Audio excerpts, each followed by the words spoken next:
Chapter 16. After a disgusting Sunday spent emptying rubbish bins behind a pub in Taunton and finding nothing, no raffle ticket, no telephone number, Arthur tried everything he could to find Fenchurch, and the more things he tried, the more weeks passed. He raged and railed against himself, against fate, against the world, and its weather.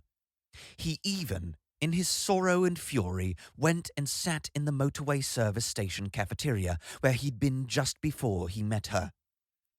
"It's the drizzle that makes me particularly morose." "Please, shut up about the drizzle," snapped Arthur. "I would shut up if it would stop up drizzling." "Look, but I'll tell you what it will do when it shuts up drizzling, shall I?"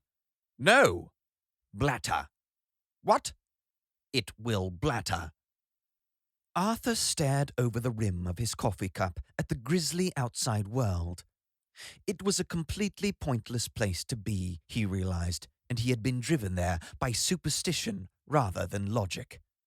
However, as if to bait him with the knowledge that such coincidences could in fact happen, fate had chosen to reunite him with the lorry driver he had encountered there last time.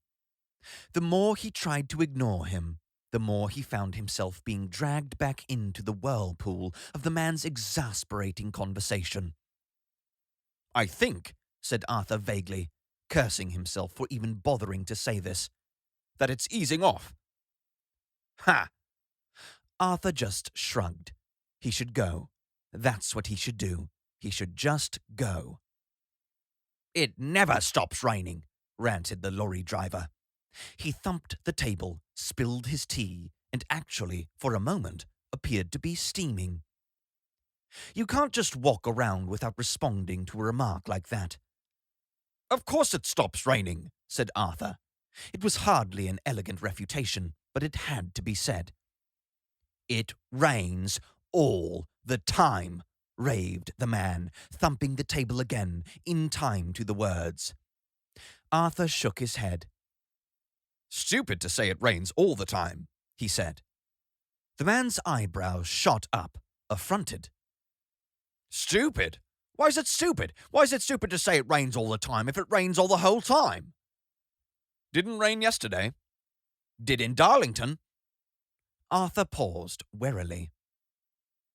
"You're going to ask me where I was then yesterday?" asked the man. "Eh?"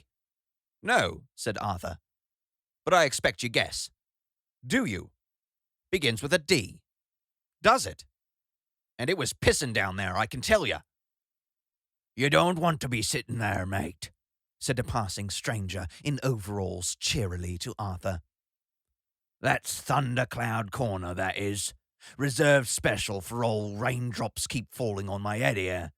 There's one reserved in every motorway caff between here and sunny Denmark. Steer clear is my advice.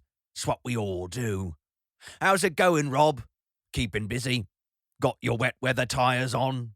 Ha ha!"